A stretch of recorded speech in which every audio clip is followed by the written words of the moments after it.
nanti nggak ada suara nih sayang.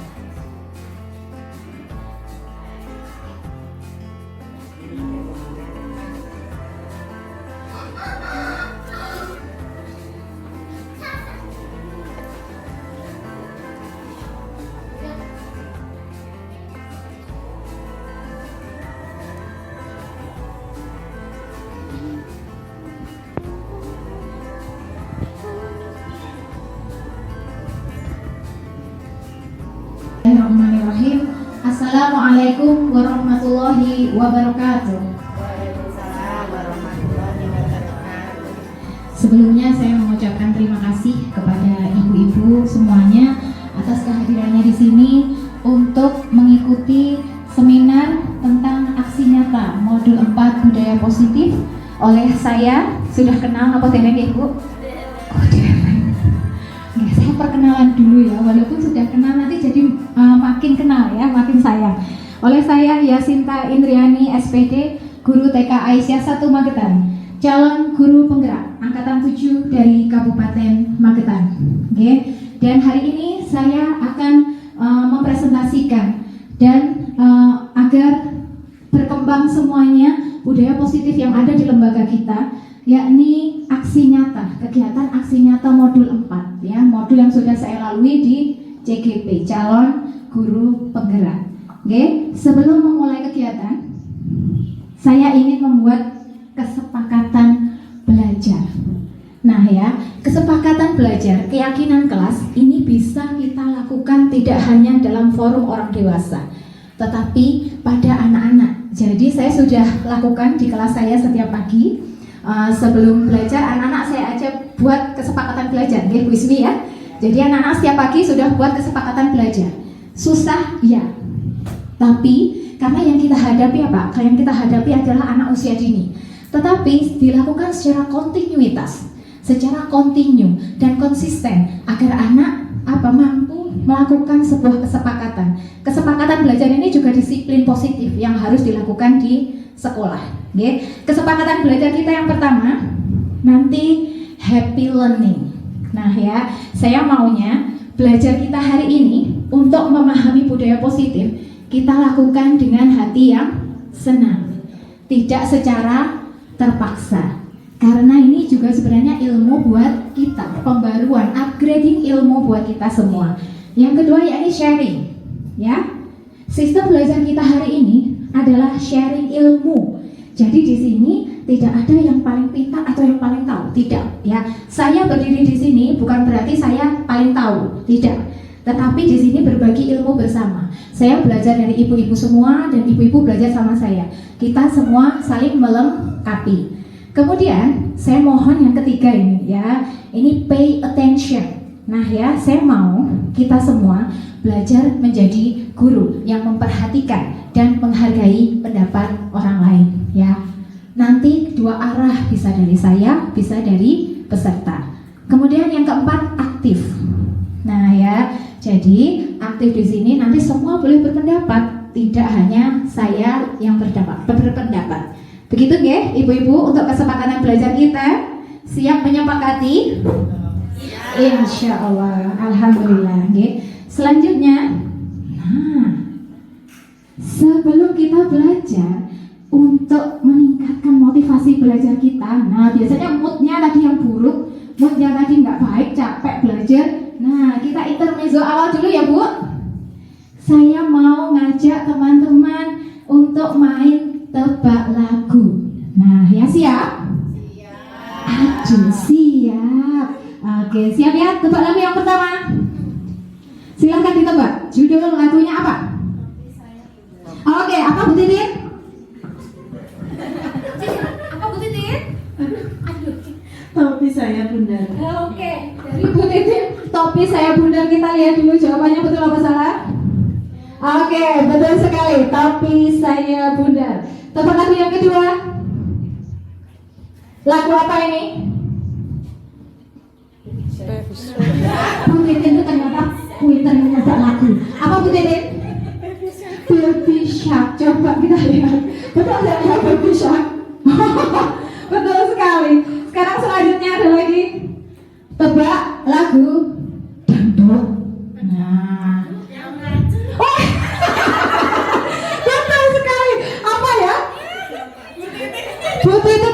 bisa dangdut juga. Keong racun. Satu lagi ya, tebak lagu. Oke, silakan hap. Lagu apa ini? Kolam susu. Oke, berarti kan Masya Allah ternyata ya, dia itu diam-diam pinter nyanyi. Oke. Oke ya, kolam susu coba kita lihat ya, betul apa salah? Oke, aplaus untuk Bu Titin ya. Benar sekali jawaban 4 semua Bu Titin yang jawab. Oke, selanjutnya ya. Selanjutnya yang akan saya sampaikan peta konsepnya seperti ini. Ini adalah budaya positif. Dari budaya positif ini sebenarnya dilalui dari beberapa tahap. Yang pertama, budaya positif kita harus sesuai dengan filosofi KHD. KHD itu siapa, Bu? Ya, Ki Hajar Dewantara, Enggal Handayani. Pendidikan untuk mencapai kebahagiaan setinggi-tingginya dan kunci utama manusia Indonesia yang beradab. Dari filosofi KHD ini ada nilai dan peran dari guru penggerak. Sebenarnya bukan hanya guru penggerak yang harusnya berperan, tetapi semua lini praktisi pendidikan. Ya, semua pendidik harusnya mampu dan mau, ya, bukan hanya mampu, tetapi mau untuk ikut bergerak melakukan perubahan pendidikan yang ada di negara kita Indonesia. Di sini nilai dan peran guru penggerak diantaranya yakni ada mandiri. Ya, sebagai guru kita harus mandiri. Mandiri untuk upgrading ilmu kita. Jadi ilmu bisa didapat dari mana saja, bisa dari internet, buku. Kita harus mandiri, nggak bisa kita hanya mengandalkan orang lain. Ya. Kemudian ada reflektif. Setiap guru penggerak dan guru yang lain itu harus mampu merefleksi diri. Proses pembelajarannya bagaimana? Apakah sudah baik? Apakah ini sudah mencapai tujuan pembelajaran? Itu harus melakukan refleksi. Kemudian inovatif. Nah, inovatif. Inovatif itu tidak hanya melulu melalui teknologi. Inovasi dalam pembelajaran kita. Jadi pembelajaran itu nggak hanya harus melalui buku dan pensil. Nah ya, harus berinovasi. Jadi apa saja yang kita lakukan, Altintres itu termasuk inovasi. Banyak kegiatan yang bisa kita lakukan. Kegiatan P5 seperti pengenalan budaya itu juga inovasi yang bisa kita lakukan. Kemudian kolaboratif. Nah, kolaboratif itu apa ya, Bu? Betul sekali, kerjasama. Sebagai guru penggerak dan sebagai guru yang lain itu wajib melakukan kolaboratif. Untuk apa? Untuk apa, Bu, sebenarnya, Bu? Kenapa harus berkolaborasi? Saling melengkapi untuk meningkatkan pendidikan kita, untuk melakukan sebuah perubahan. Nah ya, mindset kita yang dulu tuh mindset kita istilahnya masih jadul. Nah ya, kita perbarui sekarang. Kita kolaborasi dengan berbagai pihak. Seperti kemarin kita melakukan kolaborasi dengan pihak Ustadz di kemarin masjid apa kemarin ya? Itu termasuk kolaborasi. Kemudian dengan puskesmas itu kolaborasi dengan Oh iya, monggo. Kemudian dengan pihak-pihak yang lain ya, itu kita kolaborasi. Dan kolaborasi tidak harus melalui lintas lembaga. Ada nilai dan peran guru penggerak. Tadi juga sudah saya katakan bahwa berdasarkan pemikiran Ki Hajar Dewantara, seorang guru diharuskan memiliki nilai dan peran yang baik untuk memotivasi para muridnya untuk menuju kebahagiaan setinggi-tingginya melalui proses pembelajaran. Jadi belajar intinya harus apa? Bahagia. Bukan ditekan, bukan dipaksa. Nah ya, kebahagiaan anak itu yang utama. Saat anak bahagia belajar, dengan sendirinya dia akan memasukkan ilmu yang dia dapat. Ketika dia semakin ditekan, apa yang terjadi? Jenengan tahu Per? Nah, anak-anak seperti Per, semakin ditekan, semakin mental dia. Nah, ya seperti itu. Jadi jangan ditekan, biarkan dia bahagia. Nanti ketika dia bahagia, insya Allah apa-apa yang dimasukkan kita kepada dia, insya Allah masuk untuk perkembangan terbaik mereka. Ya. Selanjutnya. Tadi sudah saya katakan ya di depan, nilai guru penggerak adalah mandiri, reflektif, kolaboratif, inovatif, dan berpihak pada murid. Untuk peran guru penggerak, nah di sini saya nantinya kalau sudah menjadi guru penggerak, kalau sekarang masih calon guru penggerak, nantinya akan menjadi pemimpin pembelajaran, ya. Kemudian menjadi coach bagi orang lain, nah bagi teman, sesama rekan guru, nah seperti itu. Terus kemudian mendorong kolaborasi. Nah kolaborasinya tidak hanya dengan guru, tidak hanya dengan praktisi pendidikan, tetapi dengan anak. Jadi anak itu dorong untuk melakukan kolaborasi, melakukan kerjasama. Jadi tidak hanya individual tugasnya, beri tugas anak yang bisa melakukan kerjasama. Itu inovasi yang harus kita lakukan. Kemudian mewujudkan kepemimpinan pada murid, dan yang terakhir menggerakkan komunitas praktisi. Komunitas praktisi itu apa saja, Bu? Nah, komunitas praktisi adalah segala komunitas yang ada dalam pendidikan, termasuk orang tua. Orang tua masuk dalam komunitas praktisi. Jadi kenapa itu kita bikin paguyuban? Mereka masuk dalam komunitas praktisi. Nanti kapan-kapan kita bikin parent class ya, Bu.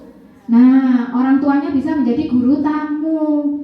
Jadi tidak hanya guru yang mengajar, biarkan orang tua tahu bahwa oh jadi guru seperti ini. Jadi kapan-kapan harus kita programkan. Nah ya, jadi guru tamu walau hanya sebulan sekali. Nanti gantian di jadwal. Silahkan, misalnya guru tamunya ini hari ini Mama Naura, misalnya gitu. Bu, aku takut sendiri, boleh ngajak teman, 2 orang. Apa materi yang disampaikan? Terserah. Mau pembelajaran fun cooking atau pembelajaran misalnya menganyam atau apa, itu bisa bervariasi. Nah ya, itu nanti komunitas praktisi. Nah selanjutnya, nah ini adalah visi guru penggerak yang kemarin saya sudah buat, saya sesuaikan dengan kekuatan yang ada di sekolah kita. Jadi di sekolah kita kan dekat masjid, dekat perpus, itu termasuk kekuatan kita itu, ya. Kemudian kita termasuk basicnya Islami, itu termasuk kekuatan. Nah itu kemarin saya membuat visi dari saya pribadi, ya, dari guru penggerak, yakni mewujudkan anak didik yang berkarakter luhur, kreatif, dan inovatif sesuai profil belajar Pancasila. Nah ya, itu kemarin yang saya buat. Kemudian, nah ini profil pelajar Pancasila. Nah, ada yang belum tahu profil pelajar Pancasila apa saja? Ini tujuan kita, ya. Nanti pada ujung-ujungnya, paling atas dari apa yang kita lakukan, itu harus ada tujuan profil pelajar Pancasila ini. Yang pertama apa, Bu? Beriman, bertakwa kepada Tuhan Yang Maha Esa, dan berakhlak mulia. Kemudian mandiri, ya, menjadikan anak mandiri. Bernalar kritis. Nah, ya, ini penting nih buat kita, bernalar kritis. Jadi biarkan anak bernalar kritis. Jadi tidak hanya kita yang mendikte, tapi anak-anak mampu berpikir secara kritis. Kemudian kreatif. Bisa kita buat sebuah inovasi agar anak kreatif. Kemudian bergotong royong. Nah, bergotong royong bisa dicontohkan apa ya, Bu? Bersih-bersih Jumat itu bisa gotong royong. Nah, ya, sekali-kali nanti anak-anak diajak seperti itu. Walaupun anak usia dini, bisa apa tidak? Bisa. Kalau kita lakukan secara konsisten dan kontinu, dan butuh sabar. Nah, kemudian kebinekaan global. Nah, kemarin kita buat pawai itu termasuk kebinekaan global, ya. Selanjutnya, oke. Budaya positif untuk mewujudkan visi guru penggerak sesuai filosofi Ki Hajar Dewantara serta nilai dan peran guru penggerak apa saja. Nah, nih konsep-konsep yang saya pelajari dalam modul budaya positif. Ada disiplin dan nilai-nilai kebajikan universal. Nah, nilai-nilai kebajikan ini yang harus kita mulai dari dalam diri. Kalau kita mau anak berubah, kalau kita mau lembaga kita berubah, yang mulai berubah dari diri kita dulu. Bu gurunya berubah dulu, orang dewasa di sekitar anak-anak harus berubah dulu, mindsetnya diperbarui dulu. Nah ya, kalau mindset kita masih seperti yang dulu-dulu, nggak jalan karena zamannya sudah berubah. Nah, kemudian ada perbedaan antara hukuman, konsekuensi, dan restitusi. Kemudian cara merumuskan keyakinan kelas, kebutuhan dasar manusia, 5 posisi kontrol kita sebagai guru, dan langkah-langkah penerapan segitiga restitusi. Nanti akan kita bahas, ya. Oke, budaya positif. Nah, budaya positif ini akan menumbuh menumbuhkan rasa aman, Bu, dan nyaman pada murid dalam proses pembelajaran. Nah ya, budaya positif juga mendorong murid untuk mampu berpikir. Nah ya, oh gimana ya cara penyelesaian masalahnya gimana? Itu dengan budaya positif. Bertindak dan mencipta yang merdeka. Nah, merdeka bukan berarti tanpa disiplin ya. Merdeka harus dibarengi dengan disiplin. Kemudian mandiri dan bertanggung jawab. Oke. Disiplin positif itu apa, Bu? Sudah kita lakukan belum ya di lembaga kita? Sudah, tapi tidak terasa. Ya, kadang-kadang soalnya kita sendiri yang melanggar. Nah, betul? Betul ya, manusiawi ya. Tapi kita ini belajar ya sekarang ya, kita sama-sama. Disiplin positif yaitu pendekatan mendidik murid untuk melakukan kontrol diri dan kepercayaan diri. Nah ya, nanti kontrol dirinya dan kepercayaan dirinya akan lebih baik ya. Nah ini ada teori kontrol. Kalau belajar teori kontrol ini ngantuk apa enggak ya Bu ya? Biasanya kita kalau belajar teori-teori itu bikin ngantuk. Iya betul sekali. Tapi kita belajar ya, semangat ya. Menurut William Powers 1973, Glasser memandang bahwa manusia termotivasi oleh 5 kekuatan internal. Nah itu ada kebutuhan manusia adalah bawaan, tidak dipelajari ya. Kebutuhan itu bawaan, tidak dipelajari, dan umum, tidak spesifik dan universal, tidak terbatas pada ras serta budaya tertentu. Kebutuhan anak itu ada dalam bawaan diri anak sendiri. Jadi tidak kita masuki, tidak kita pelajari, mereka sudah punya sendiri ya bawaannya. Nah ini ada teori motivasi, hukuman dan penghargaan. Nah ini oleh siapa? Ini oleh Diane Gossen dalam bukunya Restructuring School Discipline. Nah menyatakan ada 3 motivasi perilaku manusia. Nah perilaku anak-anak ketika, kalau anak usia dini ya, ini sebenarnya berat bagi saya karena yang kita hadapi anak usia dini, bukan anak-anak kelas atas yang kita bisa lihat baca langsung. Nah ini anak ini melakukan ini berarti dia melakukan ini. Kalau anak usia dini berbeda. Ini materinya sebenarnya kalau untuk guru TK sangat Masya Allah. Nah ya, agak berat karena yang kita hadapi berbeda. Nah ya, nah anak-anak itu biasanya perilaku anak-anak. Nah ketika dia tidak bisa disiplin, itu seperti untuk menghindari ketidaknyamanan atau hukuman. Nah ya, jadi mereka takut dihukum. Itu yang pertama, motivasinya itu. Kedua, mereka mendapatkan imbalan atau penghargaan dari orang lain, pengen dipuji. Nah kayak gitu, nek engkau barisnya seperti ini biar dipuji. Nah itu termasuk kebutuhan anak. Kemudian yang ketiga, untuk menjadi orang yang mereka inginkan dan menghargai diri sendiri dengan nilai-nilai yang mereka percaya. Mereka sudah punya keyakinan dalam diri mereka, aku melakukan ini agar aku menjadi anak yang baik. Nah itu sudah ada dalam diri mereka ya. Selanjutnya, nah ini yang perlu kita pelajari lagi. Sebagai guru, dalam menerapkan disiplin positif anak harus mengetahui perbedaan antara hukuman, konsekuensi, dan restitusi. Nah ya, hukuman itu bagaimana? Hukuman diberikan bisa berupa fisik maupun psikis. Jadi menghukum anak itu tidak perlu dengan samblek, itu secara fisik, atau dengan lari lapangan, tidak. Tapi ada yang secara verbal. Nah ya, itu secara psikisnya itu sakit. Ya, secara verbal. Itu secara tidak langsung dari kita, mungkin saya ya, bukan kita, mungkin masih sering melakukan. Nah ya, secara verbal kita sudah menghukum anak-anak. Nah ya, itu perlu kita pelajari terus. Kemudian konsekuensi itu sudah terencana. Jadi apabila nanti kamu mengerjakannya lama, nanti konsekuensinya temannya sudah main, kamu belum main, itu konsekuensi. Tapi kalau hukuman, nek kowe gak nggarap, kowe gak mulai, itu hukuman secara verbal ya. Kemudian restitusi itu memberikan alternatif. Nanti seandainya kamu seperti ini, kamu mau ini atau mau itu. Nah itu alternatif. Anak akan berpikir kritis. Oke, nanti aku mau seperti ini ya. Itu nanti akan muncul dari dalam diri anak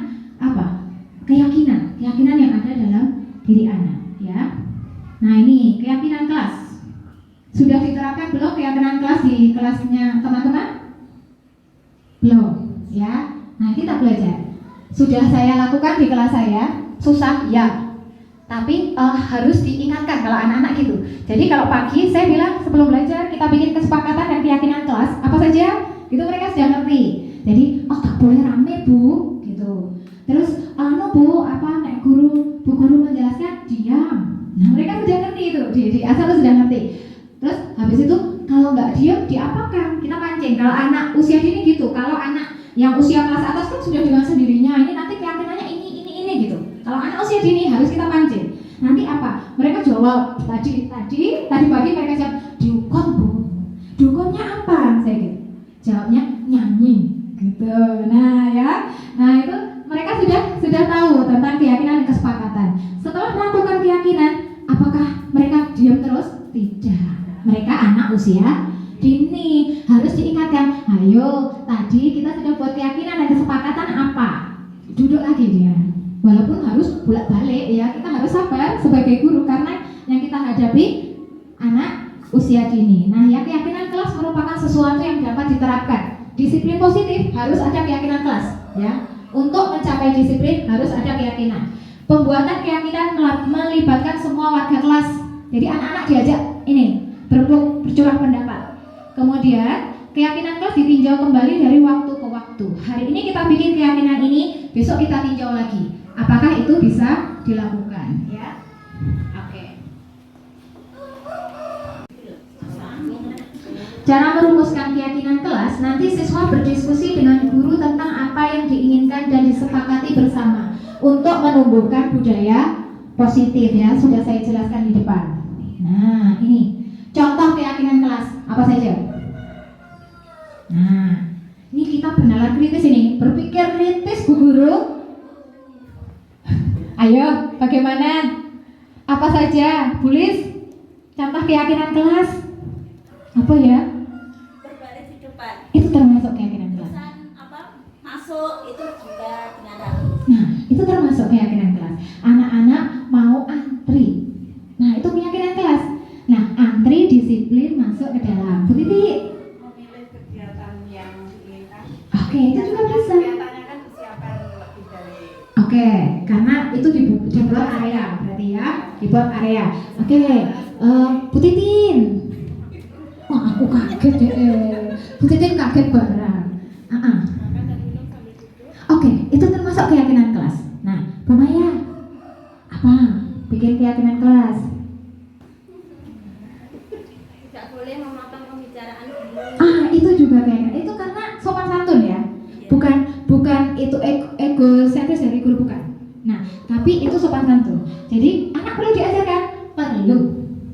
Jadi ketika nanti takutnya ketika dia dewasa ada tamu lagi ngomong ini dipotong, itu nggak sopan. Itu perlu diajarkan, tapi secara perlahan dan secara teladan. Kalau kita nggak memberi contoh ya bagaimana anak-anak mau kuat potensinya yang itu ya. Kalau kita nggak disiplin diri ya bagaimana anak-anak mau disiplin orang gurunya nggak disiplin. Nah ya, jadi keyakinan kelas itu banyak sekali. Jadi ketika guru menjelaskan, anak-anak mendengarkan, ngomongnya gantian. Jadi ketika anak-anak berbicara, Bu Guru mendengarkan. Ketika Bu Guru berbicara, anak-anak mendengarkan. Itu termasuk keyakinan dan kesepakatan kelas. Menjaga kebersihan, itu termasuk keyakinan kelas. Nanti kalau ruang kelasnya kotor, nanti banyak binatang yang masuk, tikus, kecoa, itu nanti masuk. Nah, itu juga keyakinan kelas ya. Jadi banyak hal. Nah, bosan Bu? Capek duduk? Takjak berdiri. Ayo berdiri. Ayo berdiri. Ayo Ibu pengawas. Nah, ya kita berdiri dulu kayak biar enggak bosan ya. Ini boleh sudah bisa gerakannya ya. Kita intermezzo dulu. Diputar-putar boleh ya. Siap ya. Hanya sebentar durasinya. Oke, siap? Oke. Oke. Sebentar. Oke, yuk. Gerak yuk. Aduh.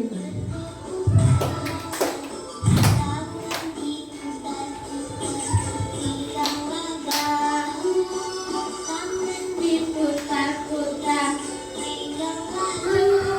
Goyang, goyang, goyang, goyang, goyang, goyang, goyang.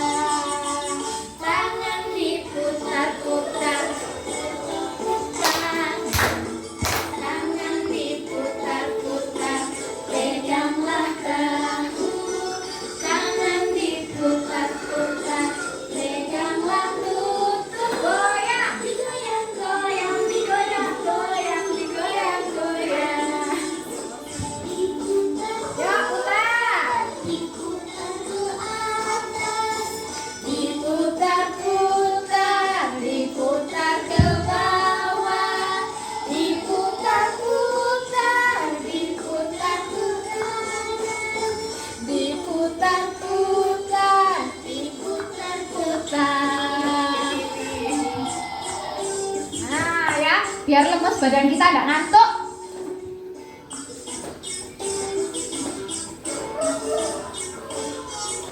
Oke, terima kasih. Sudah anget tak, Bu? Oke ya, selanjutnya ya kita lanjutkan. Nah, ini tadi yang saya bilang 5 kebutuhan dasar manusia.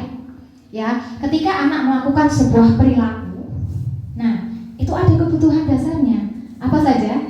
Bertahan hidup, kasih sayang dan rasa diterima, penguasaan, kebebasan dan kesenangan. Contohnya, ketika kita sudah membuat keyakinan, waktu belajar tidak ada yang makan, tiba-tiba anak makan. Nah ya, banyak ya yang seperti itu ya. Kita tanya, tadi keyakinan, kesepakatan dan keyakinan kita, kelas kita kan tidak boleh makan. Kenapa adik makan? Kalau dia jawabnya, aku lapar, berarti kebutuhan dia apa? Bertahan hidup. Ya kebutuhannya makan.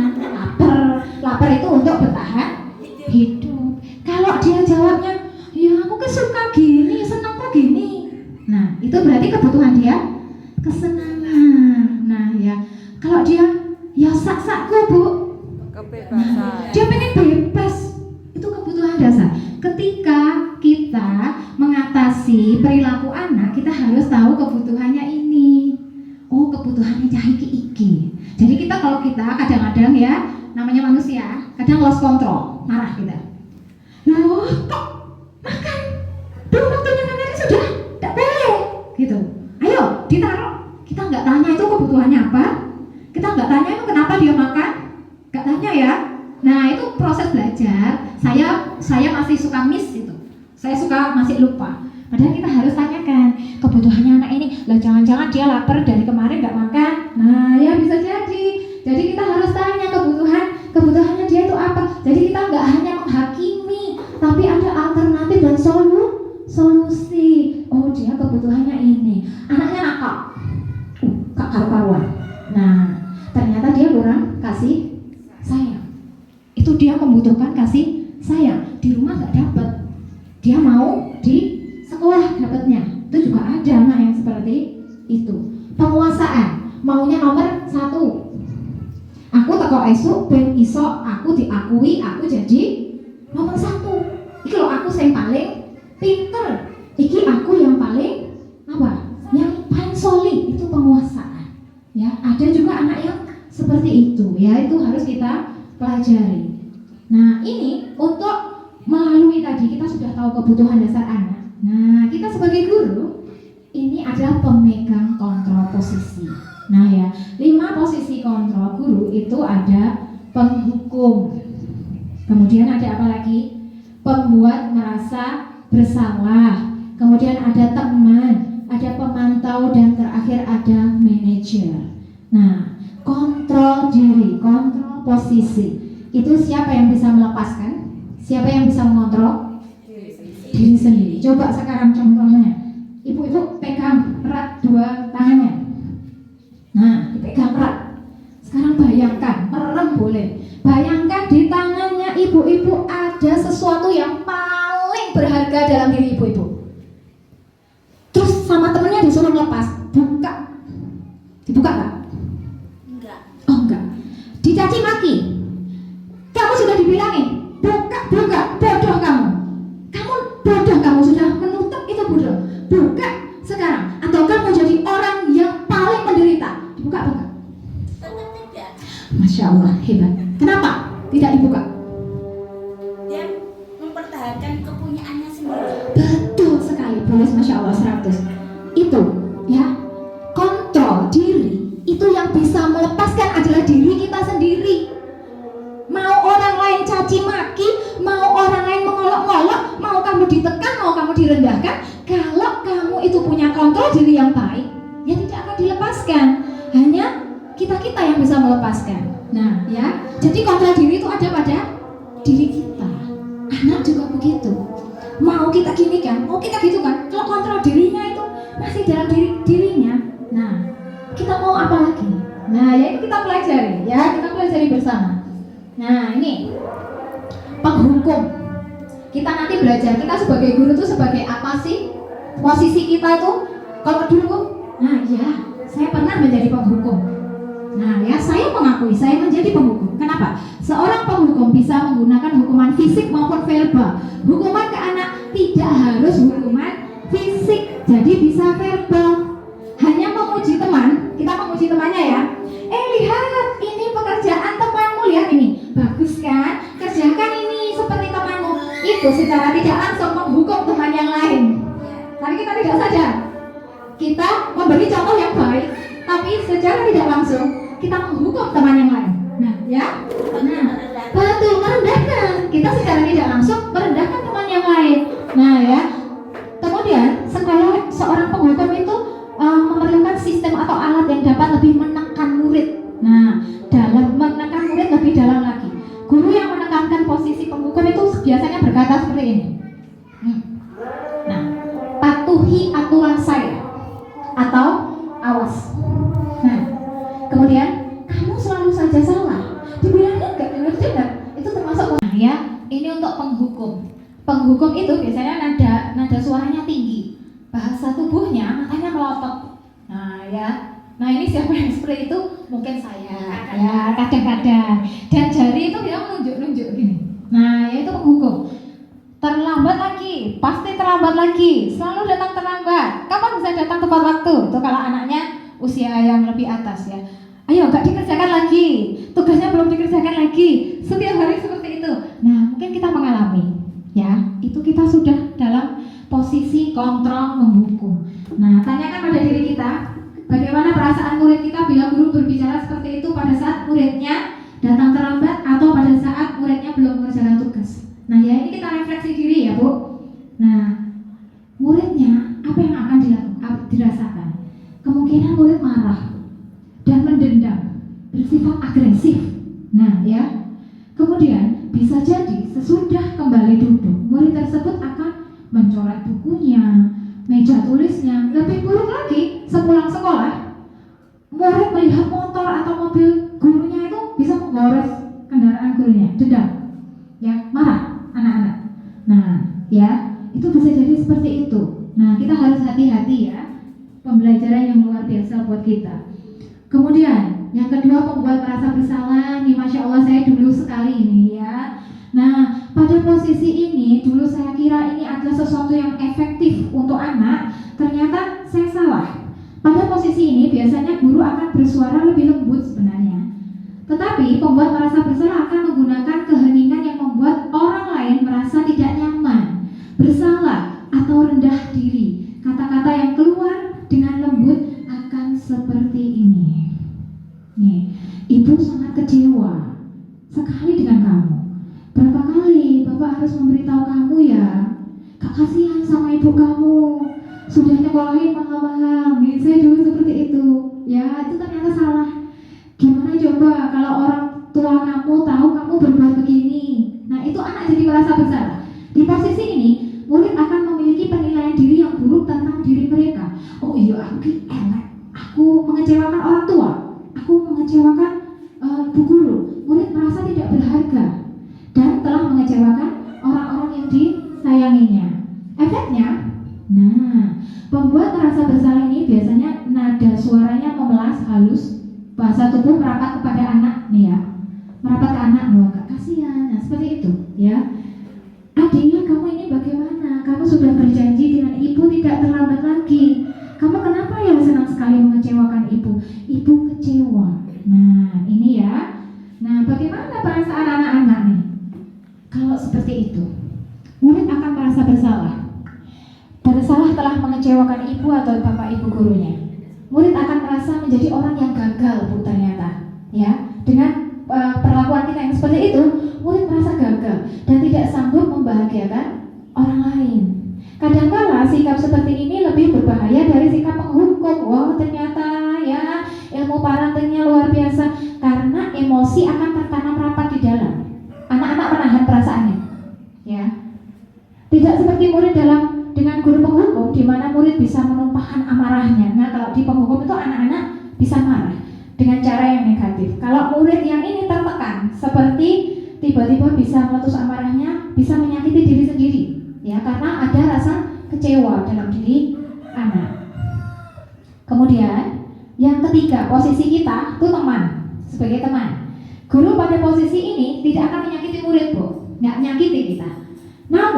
tetap berupaya mengontrol murid secara persuasi, ya, secara omongan. Nah, secara persuasif kita mengontrol murid. Posisi teman pada guru bisa negatif, bisa juga positif. Positif di sini berupa hubungan baik yang terjalin antara guru dan murid. Guru di posisi teman menggunakan hubungan baik dan humor, guyon. Nah, itu posisi kontrol kita untuk mempengaruhi seseorang. Biasanya berkata seperti ini. Ayo bantulah demi Bapak ya, demi Bapak, demi Bu Sinta. Yuk dibantu ya. Ayo ingat tidak bantuan Bapak selama ini, diingatkan sama bantuan yang kemarin-kemarin. Ya sudah, kali ini tidak apa-apa. Nanti Ibu bantu bereskan. Ketika anak nggak mau membereskan, kita ya sudah tidak apa-apa, nanti Ibu bantu. Nah, itu posisi kita secara teman. Hal negatif dari posisi teman, ternyata ada hal negatifnya. Oh, ternyata susah ya Bu jadi guru ya. Banyak sekali hal-hal yang tidak sesuai ya. Bila suatu saat guru tersebut tidak membantu, nah ketika anak mengerjakan tugas biasanya kita bantu, besoknya kita tidak bantu, maka murid kecewa dan berkata, saya pikir Bapak Ibu teman saya, ternyata hari ini tidak membantu. Ini terjadi pernah sama seorang anak. Biasanya dia dibantu, habis itu nggak dibantu, guru nggak baik, guru nakal, ya, guru nakal karena tidak membantu. Itu terjadi ya. Murid merasa dikecewakan dan tidak mau lagi berusaha. Mereka nggak mau berusaha. Ya, hal lain yang mungkin timbul adalah murid hanya akan bertindak untuk guru, tidak untuk guru lainnya. Jadi untuk guru tertentu saja. Misalnya dia tanggapannya Bu Titik gitu. Dia hanya melakukannya kalau sama Bu Titik aja, sama yang lain tidak. Nah, itu kalau sebagai teman ya. Kemudian murid akan tergantung pada guru tersebut. Nah, ya. Nah, murid akan merasa senang dan akrab dengan gurunya. Dalam posisi teman ini murid senang. Ini termasuk dampak positif. Hanya saja dampak negatifnya murid menjadi tergantung pada guru itu saja, ya. Jadi ketergantungan anaknya. Sama Bu ini nih yang aku senang ya sama itu saja, yang lain nggak mau. Karena yang mau bantu yang temanku ya Bu ini. Nah, ya seperti itu nanti jadinya. Bila ada masalah, dia merasa tidak mengandalkan, dia merasa bisa mengandalkan guru itu. Jadi aku kalau sama Bu itu pasti dibantu. Nah, kalau aku nggak bisa, pasti Bu yang itu mau membantu. Nah, nanti jadinya seperti itu ya Bu anaknya ya. Nah, posisi selanjutnya pemantau. Pemantau ini berarti mengawasi ya Bu. Pada saat kita mengawasi, kita bertanggung jawab atas perilaku orang-orang yang kita awasi. Kita mengawasi anak-anak, kita bertanggung jawab, punya tanggung jawab untuk mengawasi anak-anak itu. Posisi pemantau berdasarkan pada peraturan dan konsekuensi. Sudah ada konsekuensinya, nanti anak-anak sudah dikasih tahu konsekuensinya ini. Kita pantau nih. Oh, ini sudah benar nggak ya? Tadi sudah sesuai dengan kesepakatan nggak ya? Sudah sesuai dengan keyakinan nggak? Kita memantau itu dengan menggunakan sanksi atau konsekuensi. Kita dapat memisahkan hubungan pribadi kita dengan murid sebagai seseorang yang menjalankan posisi pemantau. Biasanya pertanyaan yang diajukan seorang pemantau itu, nah, tadi ditanyakan peraturannya apa tadi. Nah, tadi sudah buat. Apa yang telah kamu lakukan? Tadi peraturannya ini, kamu berbuat ini, konsekuensinya apa? Nah, itu pemantau.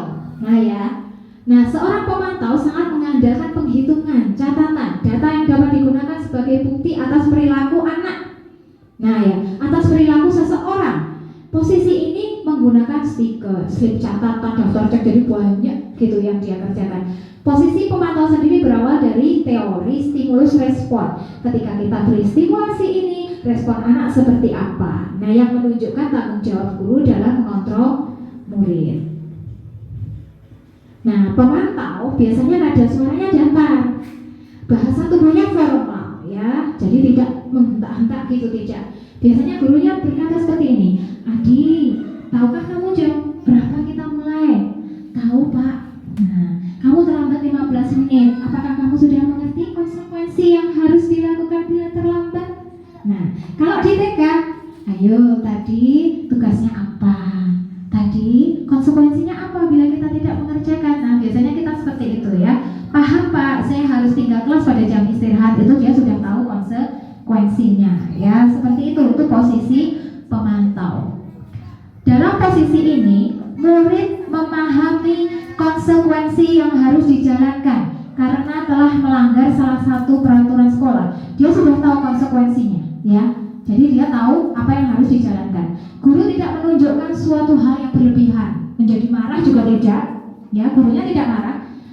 Gurunya juga tidak membuat anak merasa bersalah, ya. Murid tetap dibuat tidak nyaman dengan harus tinggal kelas waktu jam istirahat dan mengerjakan tugas. Guru tetap harus memantau murid dan saat mengerjakan karena tidak bisa ditinggal seorang diri. Nah, dan ini yang terakhir, ini posisi terbaik, Bu. Posisi terbaik sebagai kontrol guru. Posisi kontrol guru yang terbaik itu yaitu posisi manajer. Nah, ya, kita belajar untuk menjadi posisi manajer ini, ya. Posisi terakhir ini yakni di mana guru berbuat sesuatu bersama murid. Jadi kita melibatkan anak-anak, tidak hanya guru yang memberi solusi, tapi anaknya diajak melakukan solusi. Kesalahannya ini, solusinya ini di posisi manajer. Mempersilahkan anak mempertanggungjawabkan perilakunya. Ya, anak harus bertanggung jawab. Jadi ini disiplin positif, anak harus bertanggung jawab. Kemudian mendukung murid agar dapat menemukan solusi. Ya, anak-anak ini agar bernalar kritis, ya. Anak-anak kita ajak apa? Problem solving. Nah, ya. Kemudian seorang manajer telah memiliki keterampilan di posisi teman. Dia sudah mencapai, sudah pernah menjadi teman, sudah pernah menjadi pemantau, dan kemudian dia belajar untuk menjadi manajer. Kemudian bisa jadi di waktu-waktu tertentu kembali kepada kedua posisi tersebut kita juga perlu dilakukan. Jadi tidak melulu menjadi manajer. Kadangkala kita bisa menjadi seorang pemantau. Kadangkala kita menjadi manajer, ya, seperti itu. Nah, ini manajer. Manajer itu biasanya begitu. Apa yang kita yakini? Nah, kemarin saya melakukan itu sama anak-anak. Nah, anak-anak saya ajak drama. Dia melakukan kesalahan. Itu kemarin ngajak Mbak Gila sama Mbak Lala. Anak-anak pura-pura melakukan suatu kesalahan. Kemudian saya tanyai. Nah, kemarin posisi saya ketika melakukan itu posisi manajer. Apa yang kita yakini? Nah, ditanya anaknya, apakah kamu sudah meyakininya? Jika kamu meyakininya, apakah kamu bersedia memperbaikinya? Nah, ya, ini ada solusi. Jika kamu memperbaiki ini, hal ini menunjukkan apa tentang dirimu? Nah, ya, anaknya diajak, jangan hanya gurunya. Pada posisi manajer, guru akan mengembalikan tanggung jawab pada murid untuk mencari jalan keluar permasalahan dengan bimbingan guru. Jadi, ketika anak bertengkar, anak TK suka bertengkar, ya, Bu? Rebutan mainan, contohnya anaknya rebutan mainan, kita kasih solusi, jangan langsung berarti kamu harus minta maaf. Itu bukan posisi manajer. Jadi kalau posisi manajer, ketika anak melakukan kesalahan, itu kita tanya dulu, apakah validasi namanya. Kita tanya dulu, apa tadi benar? Jadi kan belum tentu apa yang dilakukan itu salah. Apa benar? Setelah itu, setelah divalidasi ternyata benar, kita tanya keyakinannya. Keyakinannya seperti ini. Kalau melakukan salah seperti ini itu nanti bagaimana? Terus apa yang harus kamu lakukan? Biarkan anak menemukan solusinya sendiri, ya. Jangan kita, ayo kudu minta maaf, harus minta maaf. Itu anak-anak tidak mendapat solusi dari diri sendiri, ya, tapi dari orang lain. Nah, ini, Bu, contohnya nih. Ketika anak melakukan tantrum ini, ya. Itu kakaknya. Nih, ini adiknya tantrum, marah. Nah, apa yang dilakukan kakaknya, ya? Oke. Ya, dia menenangkan. Oke. Itu, Bu. Itu tidak bisa dilakukan pada setiap karakter anak karena karakter anak berbeda. Tapi ada satu yang bisa kita contoh dari kakaknya yang luar biasa ini, apa, Bu? Sebagai pendidik, kita bisa nyontoh nih kakaknya. Ketika ada anak marah, ketika ada anak melakukan perilaku yang tidak sesuai dengan keyakinan kelas, keyakinan sekolah, ini yang dilakukan kakaknya apa? Betul sekali, tenang. Sebagai guru, ini untuk menenangkan anak, nggak bisa semua anak ditenangkan dengan seperti ini, ya. Tetapi ada yang bisa kita contoh, yaitu ketenangan. Jadi ketika kita ingin menenangkan anak, kita dulu ya tenang. Nah, kalau kita nggak bisa tenang, bagaimana kita mau menenangkan anak? Ini video singkat tapi saya ya. Nah ini yang tadi di depan namanya segitiga restitusi. Apa itu segitiga restitusi? Sesuatu yang baru bagi saya dan kita semua, yakni proses menciptakan kondisi bagi murid untuk memperbaiki kesalahan mereka. Nah ya, anak-anak melakukan kesalahan, kemudian anak-anak memperbaiki itu agar tidak melakukan kesalahan, besoknya tidak diulangi, disiplin. Nah, nanti akan tercapai disiplin positif pada diri anak, sehingga mereka bisa kembali pada kelompok mereka. Habis bertengkar, anak-anak nanti tahu memperbaiki kesalahan mereka, terus konsisten dilakukan disiplinnya setiap hari. Nah, agar mereka bisa kembali lagi ke teman-temannya. Jadi tidak menyendiri. Aku sudah melakukan terus nanti aku jauh dari teman. Itu tidak, nanti tidak seperti itu. Ya. Karakternya nanti lebih kuat, karakter disiplin positif anak lebih kuat. Nah, untuk melakukan segitiga restitusi itu ada langkah-langkahnya. Yang pertama, menstabilkan identitas. Anaknya marah, tantrum, kita stabilkan dulu, ya, distabilkan dulu anaknya. Jangan langsung kita langsung ikutan marah, kita tidak tenang, tidak, tapi kita stabilkan. Setelah itu, validasi tindakan yang salah. Divalidasi, Bu, valid Mbak. Tadi kamu melakukan ini, salah tidak? Nah, seperti itu. Itu perbuatan yang baik apa tidak? Biarkan anak-anak mikir ya. Kemudian baru menanyakan keyakinan kelas. Baru kita tanyakan keyakinannya. Setelah kita tahu, kita stabilkan emosinya, kemudian kita validasi tindakan yang salah, kemudian kita tanyakan keyakinannya. Hal seperti itu bertentangan tidak dengan keyakinan kita sama Allah? Berdosa tidak itu? Boleh enggak? Nah, seperti itu ya. Keyakinannya nanti bisa tumbuh. Nah, setelah itu baru diberi solusi ya. Nah, selain konsep yang disampaikan pada modul ini, hal lain yang menurut saya penting dipelajari dalam menciptakan budaya positif baik di lingkungan kelas maupun sekolah.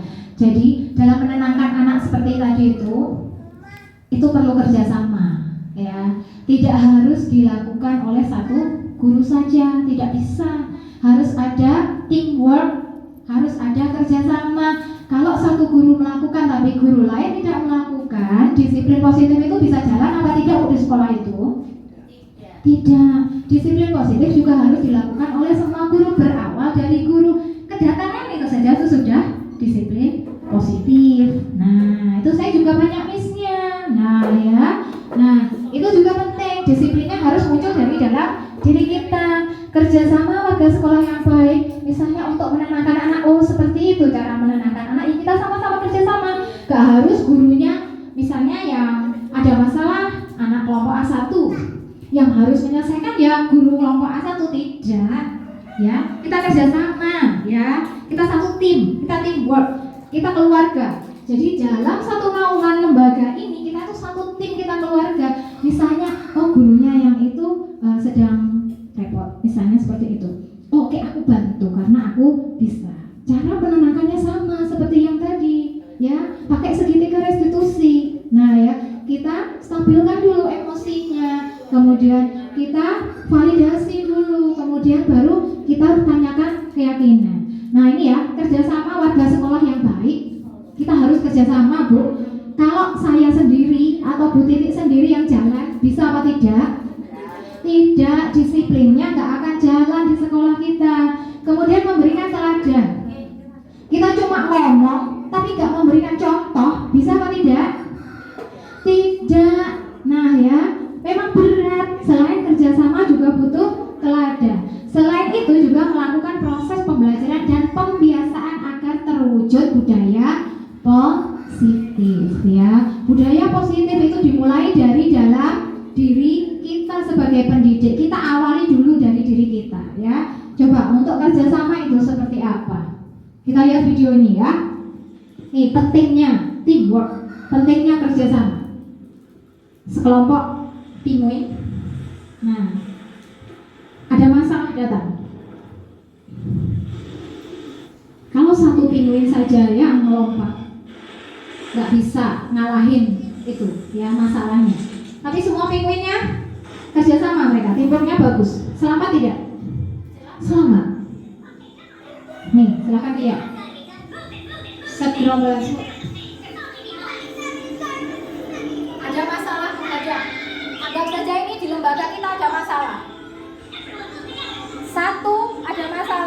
lain tidak membantu tidak bisa. Tapi kalau temannya membantu, selama tidak lembaga kita. Ini tim ya, kita keluarga. Kita tidak ada artinya satu kalau tidak ada yang lain. Nah, ini ada Mr. Crab ini ada lagi bahaya. Ada lagi yang mengganggu lembaga kita. Untuk disiplinnya juga ada satu yang tidak baik. Merusak yang lain tidak kalau semuanya satu saja tidak melakukan disiplin. Merusak. Bangun tim yang kuat, solid dan kompak, siap terpimpin, siap memimpin, ya. Untuk kita semua warga TK Aisyah 1 Magetan, saya harapkan kita mampu kerjasama untuk tanggung jawab kita, mampu melakukan disiplin positif, bergandengan tangan, satu sama lain, tidak ada yang menjatuhkan, ya.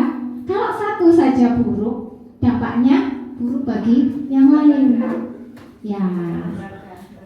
Kalau satu gak baik, satu tidak melakukan disiplin positif, dampaknya pada lembaga, pada semuanya. Itu teamwork bagi kita, ya Bu. Nah, ini terakhir dari saya. Terima kasih keluarga yang luar biasa. Oke, ini saya mengucapkan terima kasih yang luar biasa. Ini keluarga yang luar biasa bagi saya. Keluarga yang kedua setelah rumah saya. Sekolah ini luar biasa. Saya tidak bisa berkata-kata lagi. Seluar biasa itu, mari kita bangun teamwork yang luar biasa untuk membangun budaya positif di sekolah kita, agar sekolah kita melakukan perubahan pendidikan yang signifikan, kenaikan kuantitas yang luar biasa, agar tidak tertinggal di zaman kodrat zaman anak ini. Siap berubah Bu? Insya Allah ya, siap berubah semuanya. Semangat untuk kita semua. Wassalamualaikum warahmatullahi wabarakatuh. Nah ya, terima kasih. Dari presentasi saya ada yang ditanyakan? Saya buka sesi tanya jawab. Ada yang ditanyakan barangkali? Atau sudah cukup? Sudah cukup. Terima kasih sekali ya. Mohon maaf kalau ada kekurangan. Sekali lagi wassalamualaikum warahmatullahi wabarakatuh. Terima kasih kepada Bu Sinta atas waktunya. Untuk materinya insya Allah bagus sekali, menambah wawasan, menambah ilmu, dan semoga kedepannya dan insya Allah bermanfaat sekali untuk lembaga keluarga besar kita TK Aisyah 1 Magetan ini menjadi lembaga yang berkemajuan, tentunya berkualitas, mengikuti era digital saat ini. Insya Allah kita harus siap bersaing. Dan tadi ilmu yang disampaikan Bu Sinta, insya Allah menambah semangat kita, semoga menambah giroh kita dalam memajukan TK Aisyah 1 Magetan ini. Apa nih, saya suruh pendapat apa lagi Bu Sinta? Insya Allah seperti itu, insya Allah ya. Semoga dengan guru penggerak menambah semangat dari teman-teman kita semua dan diri saya sendiri tentunya, tidak hanya teman-teman, terutama diri saya sendiri ingin dan niat siap untuk berubah sesuai dengan kodrat zamannya. Amin. Allahumma amin. Alhamdulillah, terima kasih Bu Sinta yang sudah melakukan seminar pagi siang hari ini di TK Aisyah 1 Magetan dengan lancar dan berkesan sekali bagi kita semuanya. Dengan adanya guru penggerak dan seminar aksi nyata ini, semoga terjadi perubahan positif di TK Aisyah 1 Magetan. Kami siap bergerak dan menggerakkan semua rekan-rekan guru di TK Aisyah 1 Magetan dan siap mendidik TK Aisyah 1 Magetan menjadi lebih baik lagi. Terima kasih.